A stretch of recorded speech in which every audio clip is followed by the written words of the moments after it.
Kata Nabi, mereka itu adalah saudara kamu. Mereka itu adalah saudara kamu. Mereka itu adalah paman-paman kamu yang telah Allah Subhanahu wa taala titipkan pengurusannya kepada kamu. Mereka itu sedang berada di bawah tanggungan kamu. Barang siapa yang punya saudara yang berada di bawah tanggungannya, umpamanya kita punya paman yang hidupnya itu derajatnya di bawah kita, karena kita orang yang sedikit punya kemampuan, maka dia numpang hidup lah, jadi tukang kebunnya ataupun jadi tukang sapu rumahnya. Ya kita kan lebih enak kalau saudara kita sendiri, kalau kerabat kita sendiri yang bekerja membantu di rumah kita, mungkin jadi tukang kebun kita dan lain sebagainya.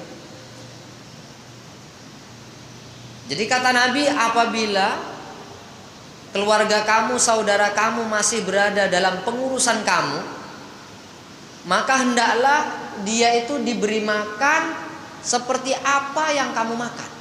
Apa yang kamu makan itulah yang diberikan kepada mereka makan.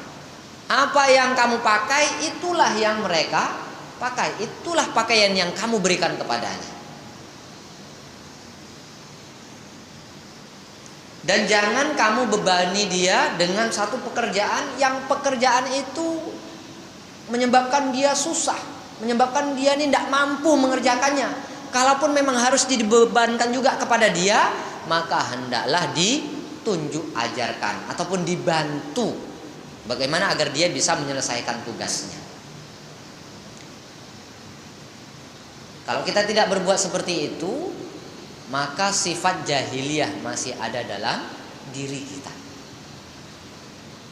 Jadi kalau kita mempekerjakan karib kerabat kita, keluarga kita di rumah ataupun membantu kita, maka sangat perlu diperhatikan ini. Kalau kita makan dengan daging ayam, ya dia juga lauknya daging ayam. Kalau kita makannya umpamanya di atas meja sama-sama kayak gini umpamanya, dia pun dilibatkan sama. Tidak pula dia diasingkan, oh dia nasi bungkus saja sana, kita hidangan. Tidak bisa. Ini sifat jahiliyah ini. Ini sifat jahiliyah. Apalagi kalau sampai orang tua pula dibuat macam itu. Anaknya dihidangi makan, emaknya suruh duduk di pinggir situ aja. Nah, ini memang keterlaluan betul nih. Yang seperti itu memang keterlaluan betul. Maka kalau ada kerabat kita bekerja bersama dengan kita, maka hendaklah dia dilayani seperti mana melayani diri kita sendiri. Pakaian kita bagus semuanya, harganya yang 100.000, ya dia juga kasih pakaian yang harganya 100.000. Walaupun dia statusnya hanya tukang sapu di rumah kita, ataupun tukang kebun aja di rumah kita, ataupun tukang nyiramin tanaman kita, maka harus kita urus. Kemudian kalau kita memberikan pekerjaan yang kira-kira pekerjaan itu tidak mampu untuk dikerjakan oleh dia, maka hendaklah kita membantunya. Umpamanya ini mau lebaran ini, bisa ngecat pak? Bisa. Selesai kira-kira sampai lebaran nih? Selesai. Nampaknya sampai lembur siang malam. Dalam perkiraan kita pun ini tak selesai juga walaupun di lembur siang malam.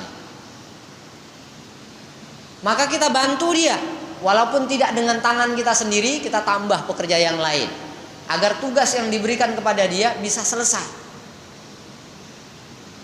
Jangan pula kita biarkan saja, jangan pula kita tambah celah dia. Alah katanya bisa itu, udah macam-macam lah kita cakap dah. Yang seperti ini adalah jahiliyah.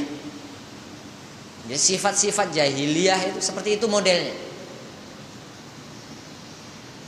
Tuan itu hendaklah berpakaian lebih daripada hamba sahaya. Ini sifat jahiliyah nih, tidak boleh dipakai oleh kita. Maka Nabi mencontohkan pakaian Nabi dengan pakaian sahabat-sahabat mirip. Sampai-sampai orang-orang kafir mengatakan, mana ini? Yang nabinya mana ini? Ketika Nabi datang dari Mekah menuju Madinah, orang-orang Madinah, orang-orang Ansor itu sampai salah.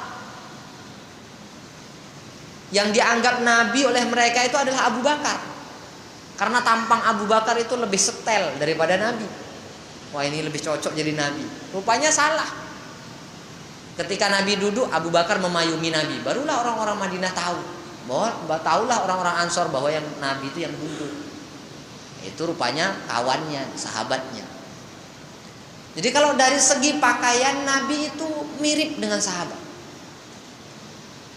Kita lihat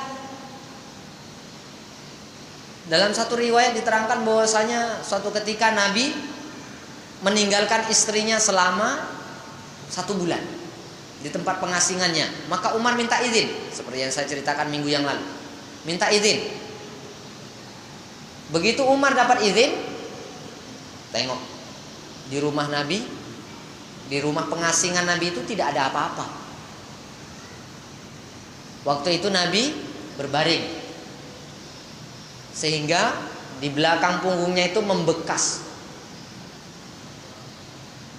Masih ada lagi bekas-bekas bekas-bekas pasir ataupun bekas-bekas tikarnya masih ada melekat di tubuh Nabi sallallahu alaihi wasallam.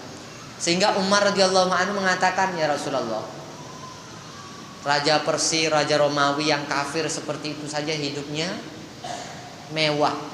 Apakah tidak sebaiknya engkau berdoa kepada Allah agar dikaruniai sedikit harta benda sehingga bisa hidup kita ini lebih baik lah, seolah-olah dalam pandangan Umar itu lebih baik daripada Raja Persia dan Raja Romawi. Apa tanggapan Nabi? Seketika itu juga Nabi sallallahu alaihi wasallam langsung marah. Seketika itu juga Nabi sallallahu alaihi wasallam langsung marah. Karena itu adalah tabiat orang-orang jahiliyah. Nabi tidak mau mengembalikan sahabat kembali kepada jahiliyah lagi. Setelah Nabi wafat,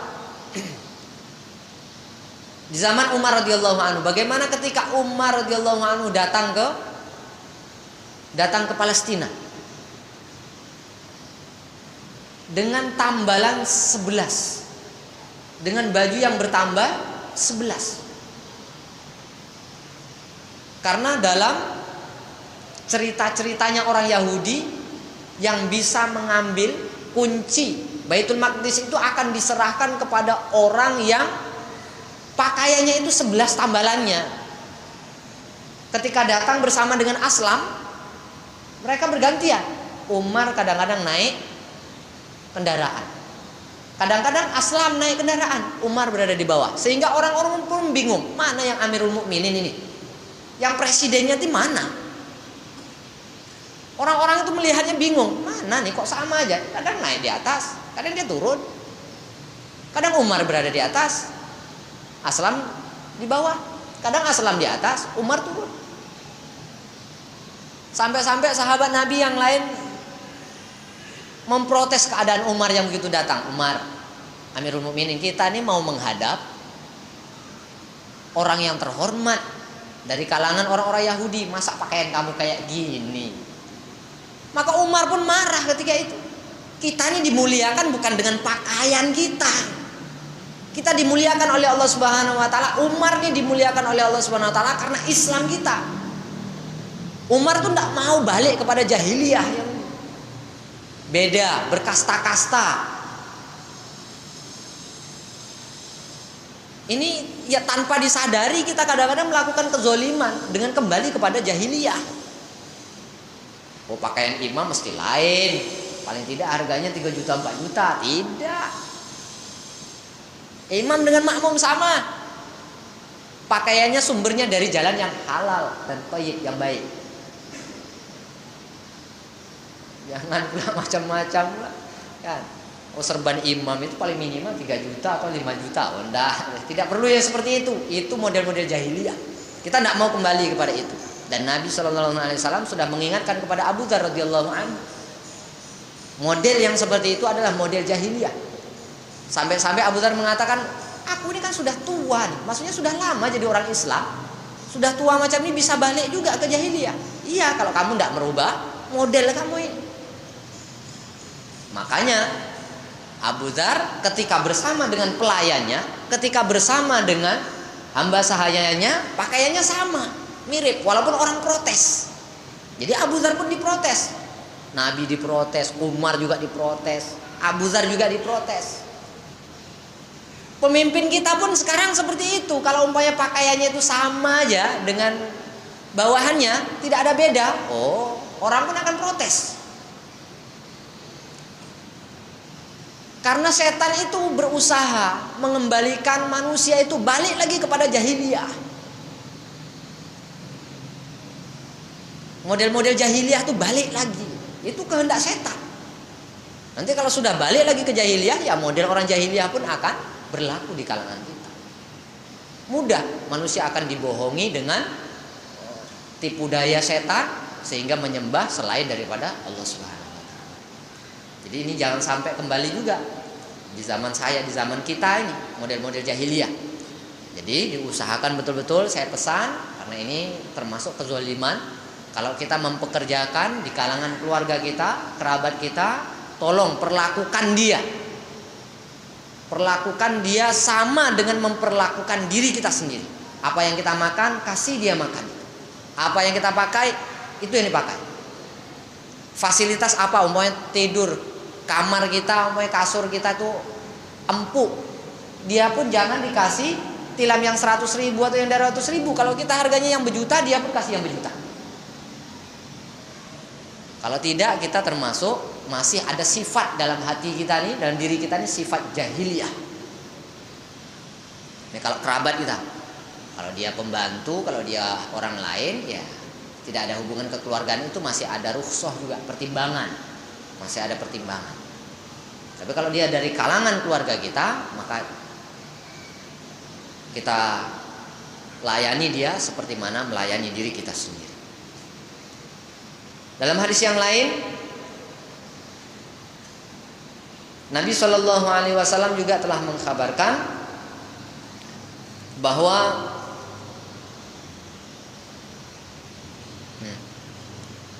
faqalat Aisyah ya Rasulullah, alam talahul qawla wa qad qulta lahu ma qulta qala inna syarran nasi 'indallahi manzilatan yaumal qiyamah man wada'ahu aw tarakahun nasu littiqai fuhsyihi.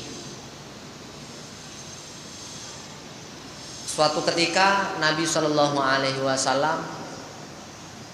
menceritakan kejelekan satu orang.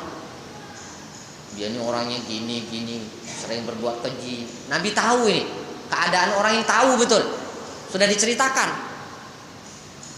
Dan pada waktu Nabi menceritakan itu, orang yang diceritakan ini sedang meminta izin kepada Nabi agar bisa masuk ke dalam rumahnya. Ingin bertamu kepada Nabi. Maka Nabi menyampaikan kepada Aisyah bahwa orang ini jelek. Orang ini sering berbuat buruk, sering berbuat keji.